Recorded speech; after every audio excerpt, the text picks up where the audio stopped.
Today marks the 26th day of the U.S. government shutdown, a record-breaking standoff that has brought federal operations to a grinding halt. What began as a political dispute has now become the longest shutdown in American history, with no clear end in sight. The impact is being felt far beyond the marble halls of Washington, D.C., reaching into the daily lives of millions across the country. The shutdown started when Congress failed to pass crucial funding bills, deadlocked over deep and bitter disagreements on government spending and immigration policy. Lawmakers on both sides have dug in, unwilling to compromise, and the result is a government at a standstill. As the weeks drag on, the effects are no longer confined to the Capitol. They're rippling outward, touching the lives of everyday Americans. From city streets to rural towns, the consequences are becoming more visible and more severe. At the heart of the dispute, Maui Ndi and Mau Ndawi, Maui Frinden Bandids and Dean, Sawi and Ndidi side is demanding deep cuts to domestic programs and stricter immigration enforcement, arguing that these measures are necessary for national security and fiscal responsibility. The other side refuses to accept these terms, warning that such cuts would harm the most vulnerable: children, seniors, people with disabilities, and low-income families who rely on government support to get by. Hundreds of thousands of federal workers are now furloughed or working without pay, facing mounting bills and growing uncertainty. Many are dipping into savings, taking on second jobs, or turning to food banks for help, unsure when relief will finally come. The crisis is now visible everywhere. Federal buildings stand empty, national parks are shuttered, museums are closed, and essential government offices are unable to serve the public. Families across the nation are facing real hardship. Parents worry about paying rent and putting food on the table, while children sense the anxiety in their homes. Community organizations are stepping up, but resources are stretched thin. Essential services are disrupted, from mail delivery, to airport security, to the justice system, exposing just how tightly government is woven into the fabric of daily life. Delays and confusion are becoming the new normal. Hopes for a quick resolution have faded as both sides dig in, and the economic pain deepens. Small businesses are losing customers, markets are jittery, and the uncertainty is spreading through the economy. This is no longer just a political chess match. It's a crisis for families and communities nationwide.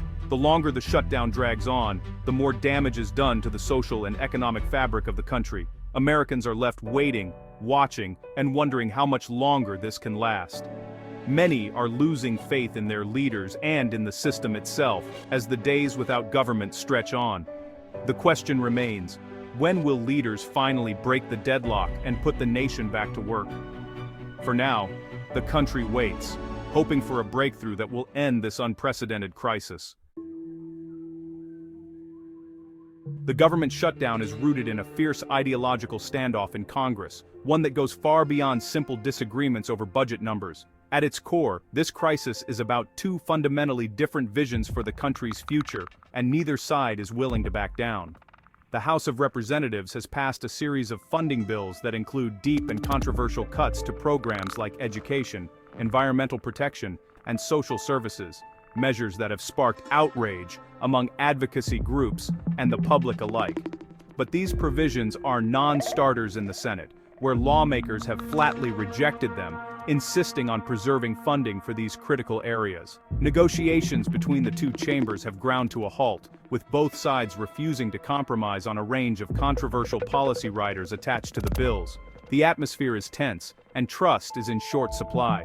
Each party blames the other for the impasse, and with razor-thin majorities in both chambers, there's little room for error or meaningful compromise. Congressional leaders are under immense pressure from their own party members, many of whom fear backlash from their political base if they appear to give ground. This fear makes bipartisan cooperation nearly impossible, even as the stakes grow higher.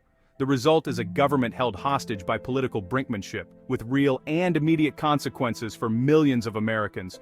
Federal workers are furloughed, essential services are disrupted, and uncertainty spreads. Unlike past shutdowns, mounting public pressure and media scrutiny have so far failed to force a breakthrough.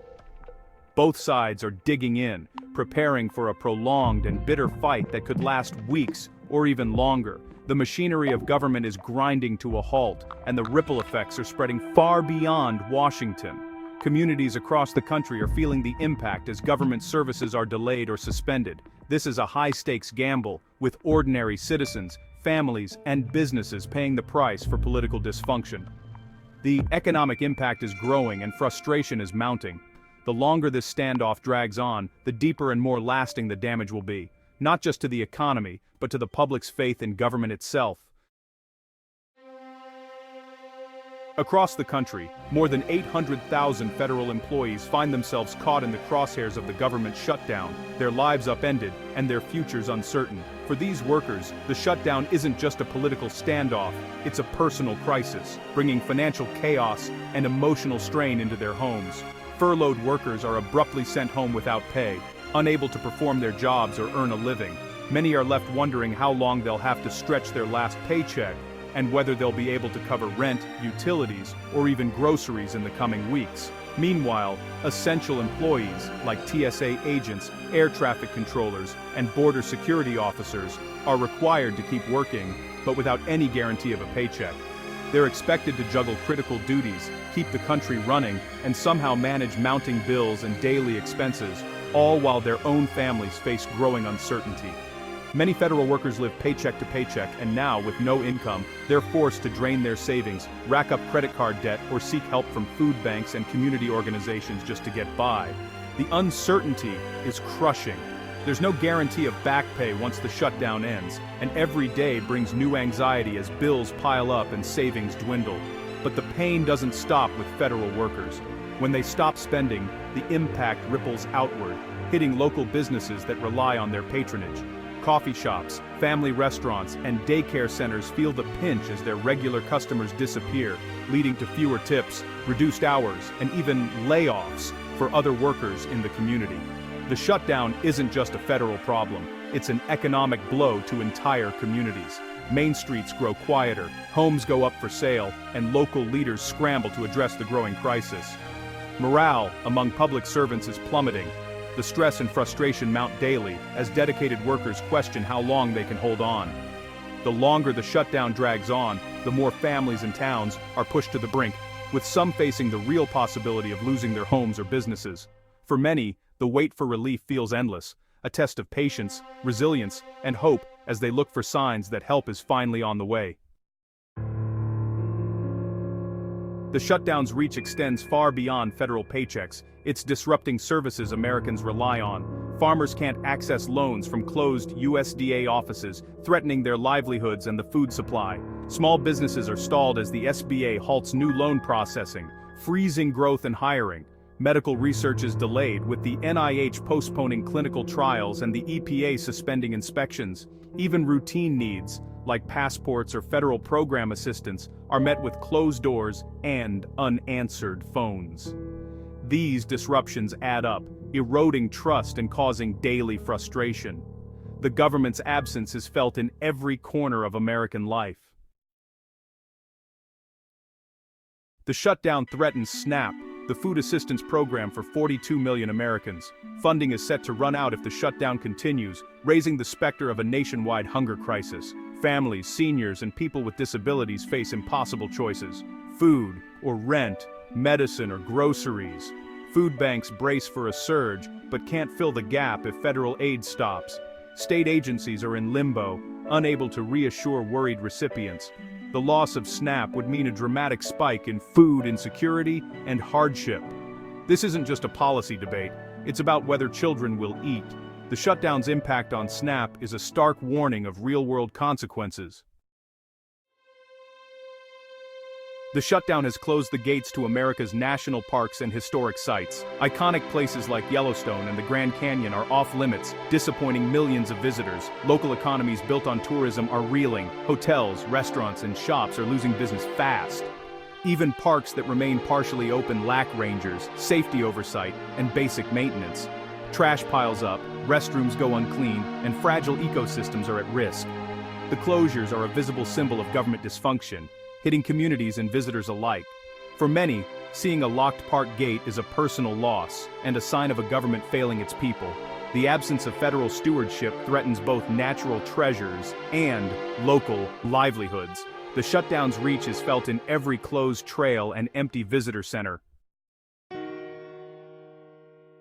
Social Security checks are still going out, but the shutdown is straining services for seniors and the disabled. The Social Security Administration is running on a skeleton crew, halting new applications and replacement cards. Those newly eligible for benefits are left waiting with no income and mounting anxiety.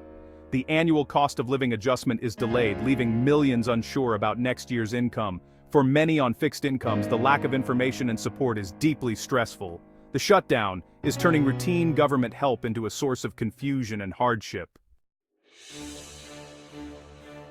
Top economic officials warn the shutdown is inflicting real damage on the U.S. economy. The Treasury Secretary says lost wages and stalled government services are dragging down consumer spending and business confidence. Each day, the economic pain grows, hurting businesses, slowing growth, and threatening jobs. The shutdown could shave points off GDP and even threaten America's credit rating, raising borrowing costs for everyone. Global investors are watching, and the dysfunction is shaking faith in U.S. stability. Prediction markets now expect the shutdown to last well beyond a month, with little hope for a quick fix. The longer the standoff, the deeper the economic wound. The message from the Treasury is clear. This is not a harmless political fight. The cost will be paid by workers, businesses, and taxpayers alike. The clock is ticking, and the risks are rising. The shutdown is now a national crisis, not just a political story. It's about workers missing paychecks, seniors in limbo, and families facing hunger. The standoff has exposed the fragility of systems Americans depend on. Public trust in government is eroding as leaders fail to compromise. The longer this lasts, the harder recovery will be for agencies, the economy, and families. The urgent priority: reopen the government and end the uncertainty. Behind every headline are real people bearing the cost of gridlock. The question for leaders: when will they put country over politics and end the pain?